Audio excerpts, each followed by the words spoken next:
You got people like this around you. Country's full of them now. People walking around all day long, every minute of the day, worried about everything. Worried about the air, worried about the water, worried about the soil.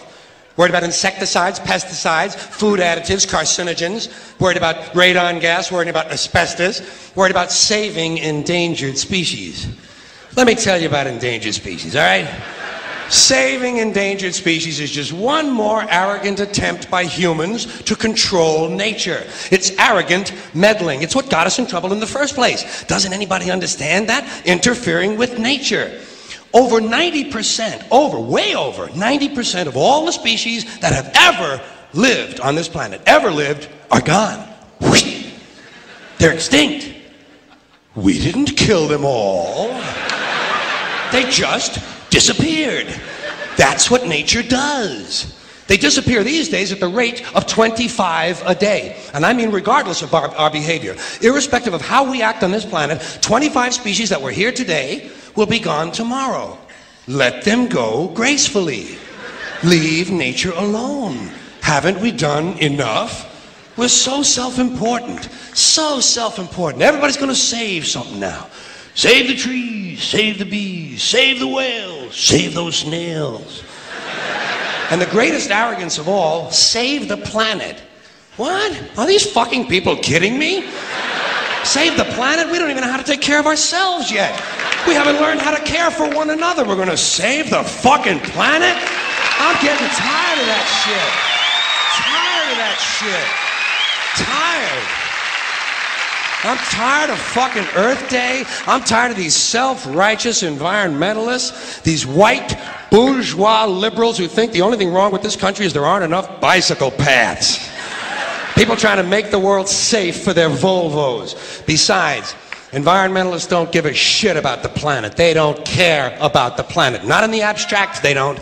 Not in the abstract, they don't. You know what they're interested in? A clean place to live. Their own habitat. They're worried that someday in the future they might be personally inconvenienced. Narrow, unenlightened self-interest doesn't impress me. Besides, there is nothing wrong with the planet.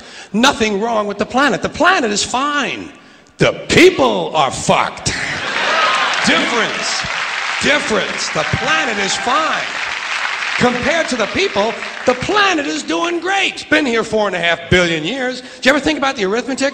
Planet has been here 4.5 billion years. We've been here, what, 100,000? Maybe 200,000? And we've only been engaged in heavy industry for a little over 200 years. 200 years versus 4.5 billion. And we have the conceit to think that somehow we're a threat? That somehow we're going to put in jeopardy this beautiful little blue-green ball that's just a-floating around the sun? The planet has been through a lot worse than us. Been through all kinds of things worse than us. Been through earthquakes, volcanoes, plate tectonics, continental drift, solar flares, sunspots, magnetic storms, the magnetic reversal of the poles, hundreds of thousands of years of bombardment by comets and asteroids and meteors, worldwide floods, tidal waves, worldwide fires, erosion, cosmic rays, recurring ice ages, and we think some plastic bags and some aluminum cans are going to make a difference? The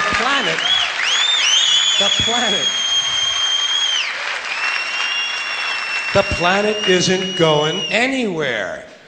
We are. We're going away. Pack your shit, folks. We're going away.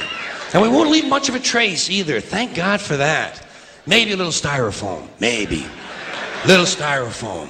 Planet will be here and we'll be long gone. Just another failed mutation. Just another closed-end biological mistake. An evolutionary cul-de-sac. The planet will shake us off like a bad case of fleas. A surface nuisance. You want to know how the planet's doing? Ask those people at Pompeii who are frozen into position from volcanic ash how the planet's doing. Want to know if the planet's all right? Ask those people in Mexico City or Armenia or 100 other places buried under thousands of tons of earthquake rubble if they feel like a threat to the planet this week. How about those people in Kilauea, Hawaii who build their homes right next to an active volcano and then wonder why they have lava in the living room? The planet will be here for a long, long, long time after we're gone, and it will heal itself, it will cleanse itself, because that's what it does. It's a self-correcting system. The air and the water will recover, the earth will be renewed, and if it's true that plastic is not degradable, well, the planet will simply incorporate plastic into a new paradigm, the earth plus plastic.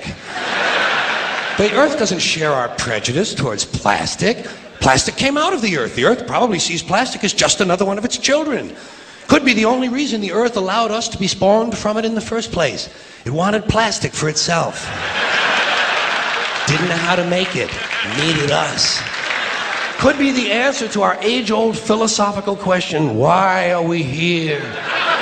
Plastic. Assholes.